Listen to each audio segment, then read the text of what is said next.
This segment is brought to you by Minimizer, Blooming Prairie, Minnesota.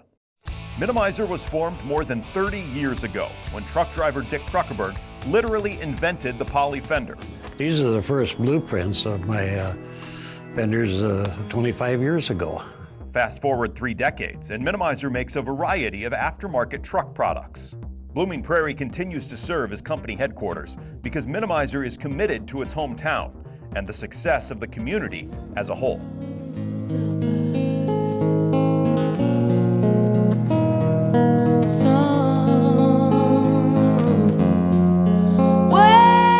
My name is Bill, and I repair and restore mechanical clocks. And you're right here in Dodge Center. Yeah. Your clock company is called BornAgainClocks. Yes. When I was looking for a clock repair shop, yours is one of the only ones around in this area. I can't even think of where I would have to go to take a clock if I wasn't in this area. And you are strategically situated in the middle of nowhere. Your actually address is Dodge Center, but you're pretty close to Manorville too, aren't you? Yes, yes. So you're near Manorville, you're near Casson, you're near Dodge Center. So you've got a pretty good reach here. Yeah, Rochester, Owatonna, Austin, all those areas. Yeah. You get a lot of work from the outlying areas? Yes. Because you're the only one that does this kind of work, correct? Well, at least to where the point where I take it. Mm-hmm. A lot of guys, as they get older and retire from their career, pick up clock repair as a hobby. Okay. I've been fortunate enough to pick it up a little earlier than that, and turn it into something a little more. So my investment is not only to tinker and just to make something work, but is to be able to build and manufacture parts if needed for an antique clock that you can't find parts for. Right. And the machinery and the things that I'm able to do here are a little bit different than what most guys end up doing. Correct. Now, it's an interesting shop here. You've got clocks all over the place. You got clocks on that shelf. We've got your workbench over there, and then we've got clocks as far as your eye can see in this little clock shop here in Dodge Center. And it's just a great little place. And I guess my first question to you, being a Christian, is why Born Again Clocks? How did you come up with that name? Yeah, that's good because most of my life I was involved with alcohol. Okay. And I was not in good shape. A point in my life came to where the Lord, He took that away from me. Now I can't explain why He would have done that or anything for me, but He did. And though I had tried several times on my own to have that to battle and conquer that addiction, I couldn't do it. Right. And it took something stronger than me to help me with that. I've seen that happen so many times where people snap addictions in a moment. Yeah. Where these self-help books and tapes and everything else, and I'm sure that works for some people, but when God gets a hold of you, He can do more in a moment than people can do in 60 years. Yeah, yeah. And so anyway, I had started out tinkering with clocks. I was in the construction field, and it just really took a hold of me, repairing clocks. It was calming for me, and it was peaceful, and it was a little more thinking involved. Somebody asked me the question, are you going to make it a business or keep it as a hobby? And it was kind of like an answer to my prayer and being hit on the head with a 2x4 saying, this is where you're going. Yeah. So as I was thinking about a business, I had an dirty old clock in my hand. And I asked myself, what are you doing to this? And what I'm doing to it is I'm stripping it down. The clock movement had been abused by the world. It had been in use for a while. It wasn't working right, wasn't doing what it was supposed to do. So I had to tear it down. I tore it down and I cleaned it. I took care of some wear. I healed some of the problems that it was having. I reassembled it and then I put a little oil in it, and it starts running again, and it starts to do what it's supposed to do. It tells time.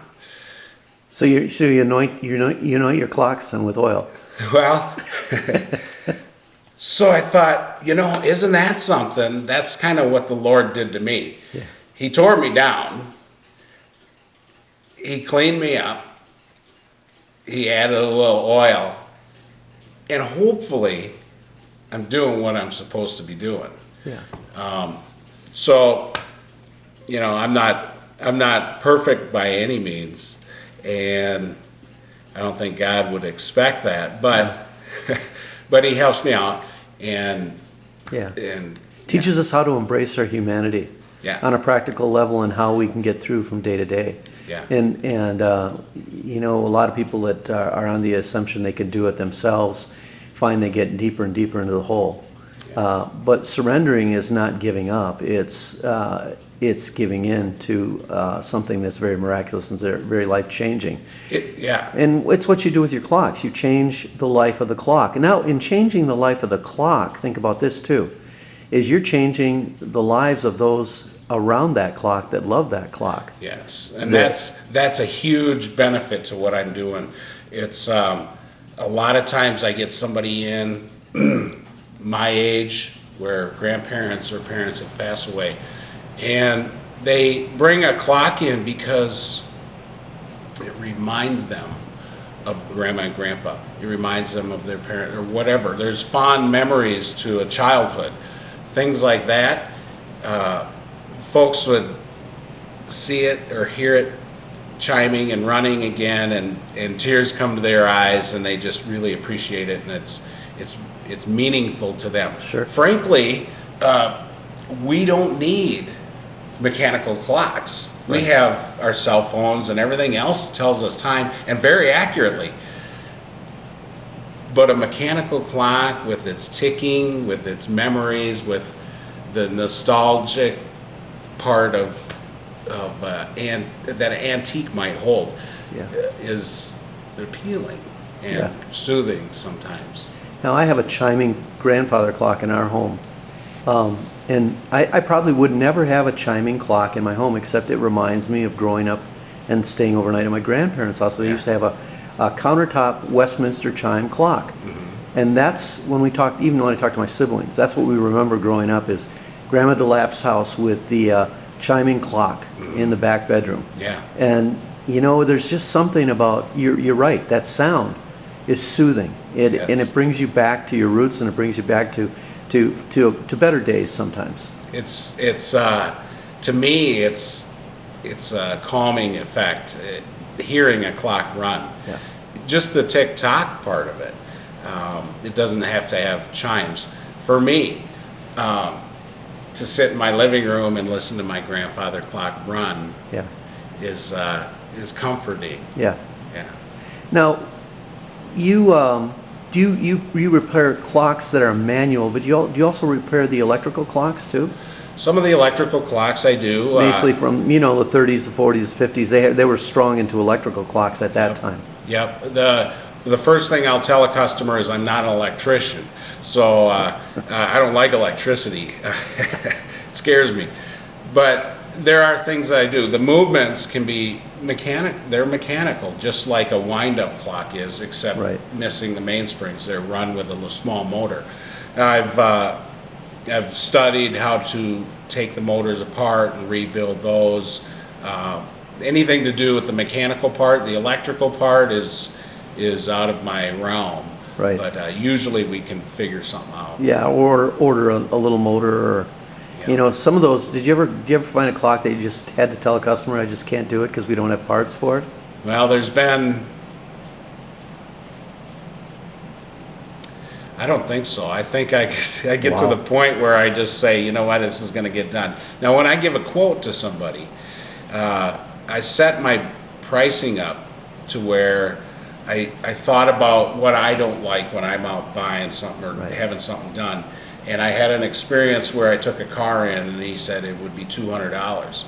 Times are tough, and I go back and it was $500. Well, of course it was. And I didn't like that. Yeah. So I decided to unless something's majorly wrong with a clock, is when I give a quote, it doesn't matter how long it takes me. I don't keep track of time. Sure. As far as what I'm doing, what I want to do is I want to do a thorough job. It's going to completely come apart. Everything will get addressed. And hopefully we get it up in good running condition. Well, isn't that ironic that you're repairing time, but you don't keep track of time? Yeah. It's too much hassle to Yeah. keep track of time. Yeah. And yet that's what you're working on is the time. But yeah, and there's so many little things that happen that if I had to document all that, it just takes up time. I want to be efficient and I want to be fair. So when you come in to pick your clock up, there's no big surprises. How does working on clocks make you philosophical about your life and about time? You work on it every day, and you know that there's 24 hours in this clock, that some clocks have just worn out, and you're giving them a chance to run again, to be born again. Yeah. And I think that's awesome. But what kind of insights? I mean, you know, in a job where you tend to work by yourself, I'm sure you hear things from different realms sometimes, and teaches you so many different things as you're working on your clocks. Yeah. What's one of the greatest teachings that you feel that maybe God's given you at working on these clocks? Yeah, there's a lot of thinking that can happen, that's for sure. Usually I'm pretty focused though. As I get older, I go, there's not much time left. What am I going to do with the time I have? Is it going to be, when I get to that point of the end is really near, for me personally, then I hope I can look back and say, I did something. Yeah. But I did something good. Yeah. My conscience feels pretty good. You finished your course. You kept your run the purpose, race. and you run your race. Run the race and did the best I could. Life is filled with regret. Yeah. And I have that. But I have to try and, I don't know, just do what I can with the time I have left. Sure. And hopefully do it right. Now, I don't always do it right. But, when my conscience gets pricked and I think about that, then I can change and do it differently. I always tell people, if you can find me a perfect person, or if you can find me somebody that's flawless, I'd like to meet him.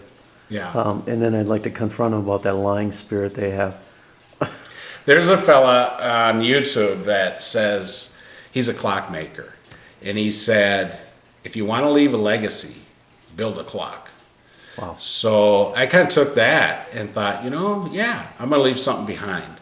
And pursuing the idea of building clocks from scratch is appealing to me. So, my children can have something tangible. Sure.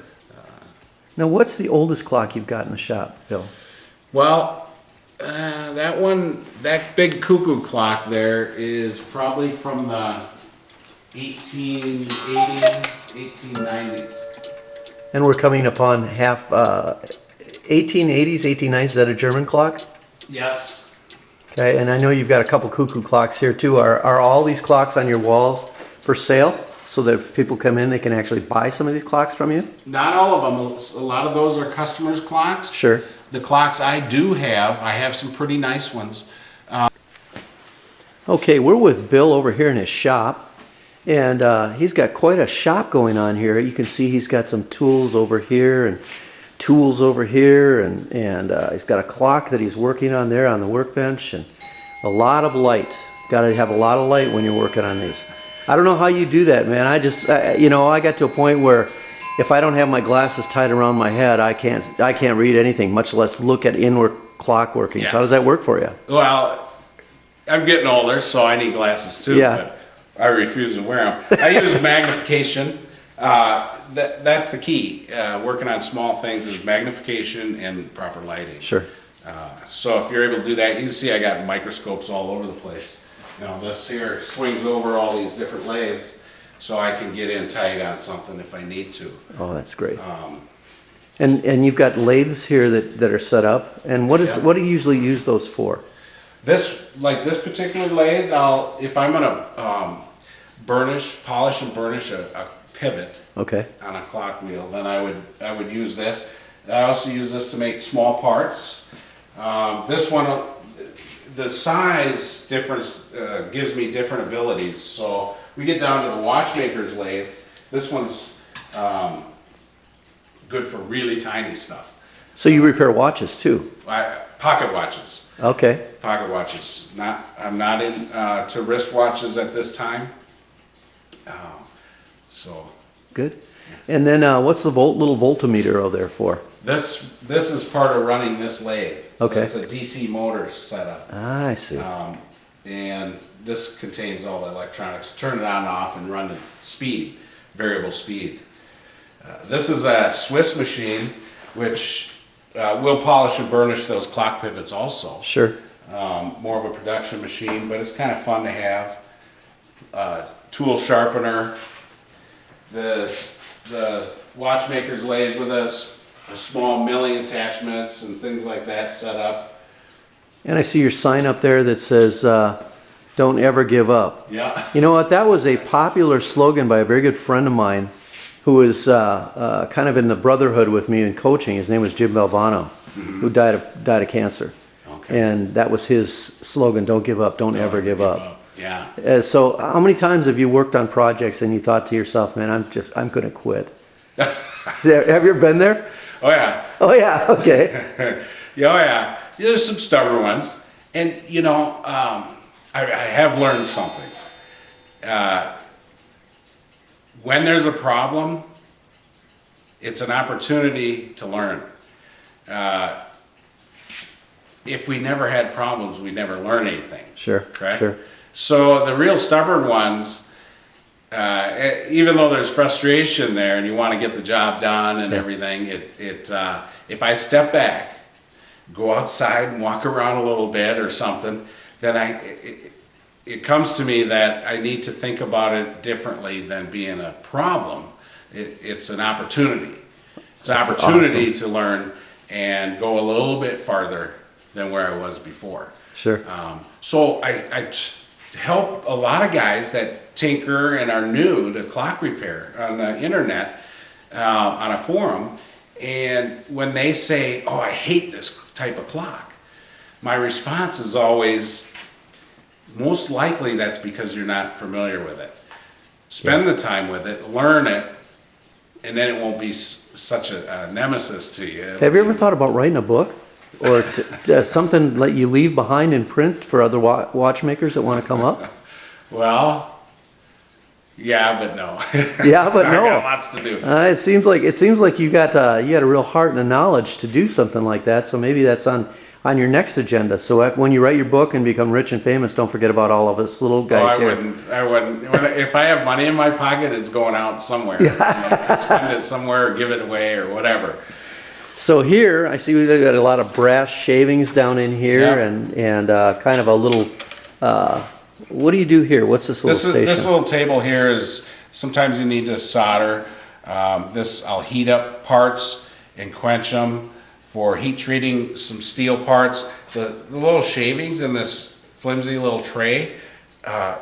If you take your clock hands, they have a blue hue to them. It's like gun bluing they used to do with heat. Lay your clean steel in there, and then what that does is it kind of soaks the heat up as I heat it up from underneath, transfers it throughout the whole area nice and evenly, and then it'll change the color of the steel.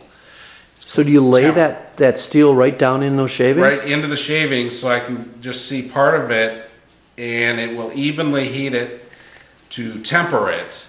And as you temper steel, it changes colors. You get a light purple, a dark purple, you get a blue, and then a light blue, turn black. So as it hardens and the molecular structure changes, it changes colors. Very cool. So how'd you figure that out? Well, I don't know. Somebody told me. Okay. I had to learn from somebody. Yeah. So reading or internet or whatever. So when you look at your clock hands, if they have a blue, if they're not painted and they have a blue color to them, that's Yeah. most likely how they How did they that. blued it. Yeah. Your pocket watches would have blued hands. They would have been blued similar to doing it this way. So having a heat transfer or like a heat sink Sure. to evenly do that.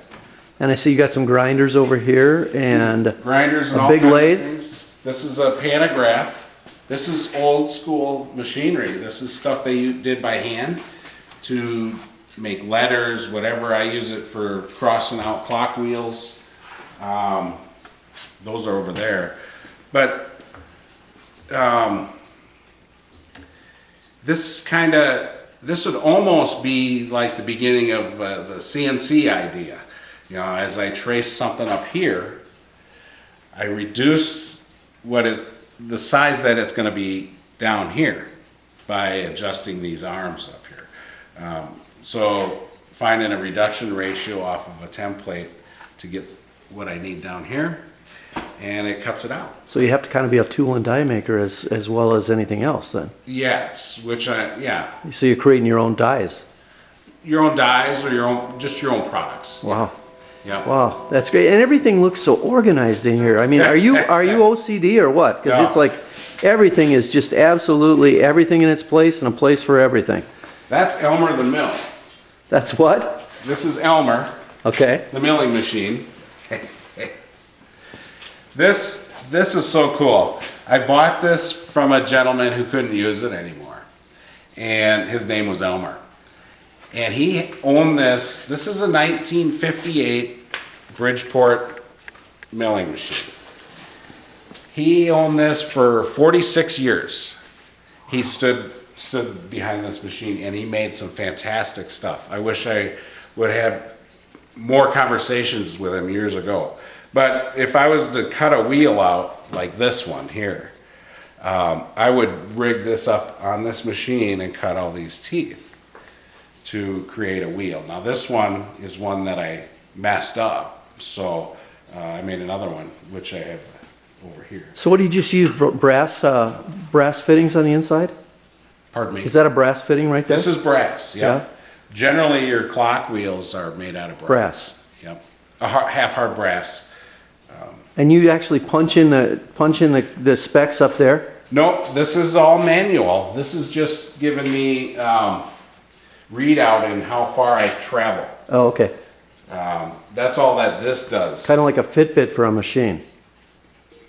It's kind of keeping track of everything on there, huh? Yeah, it keeps track of how far I move the tables. Oh, wow. In 3 different directions. This is manual. I run most of this by hand. There are machines similar to this that are run CNC, so you can punch in your coordinates and Sure. it'll find them and cut things out. That's beyond me, and I enjoy doing it manually like this. Now, I notice over here that you've got some clocks up here, and you've got an antique, looks like an antique drawer setup system over there. And then here on your filing cabinets, you have them labeled Japanese, English, French. Yeah. So that how big of a factor is that as far as trying to understand the foreign aspect of these clocks? Well, Europe is the biggest producer of clocks and has been for a long time. But the Japanese, the Chinese, Korean, Russia, everybody's come up with their own styles, Sure. and things like that. My file cabinets have those labels because I have some old clock movements that Right. people were going to throw away. And I'll hang on to them for as donors. Sure. If I need a part for a customer's clock, it'd be a little bit cheaper to get a part out of that. So overall, who makes the best clocks? Swiss? German? I do. You do. Okay. Well, no. They talk about the wonderful- Swiss movement. Yeah, it all depends. Okay. There's wonderful clocks that have been made all around the world. Yeah. Now, see, I have an antique Longines Swiss watch that's a vintage. Okay. And that thing just never misses a beat. Yeah. It's just an awesome clock to Yeah. have. Yeah. Yeah. paper thin, and you never understand how something that small can be so precise, but it Yeah. is. Yep. Well, Bill, this has been just absolutely eye-opening and wonderful that you stopped in your busy day to take some time out for us. And again, this is the Where's Mark segment, brought to you by the Steele County Times and the Dodge County Independent. And we do wish you well and continuing forward. How many more years before you're going to hang it up? This is it. This is what I do until I fall over. Okay, this is forever then, until this working of this watch falls errant, and then he's picked up by bigger hands and born again there. Yeah. All right, Bill. Thanks so much. Yeah. This one here.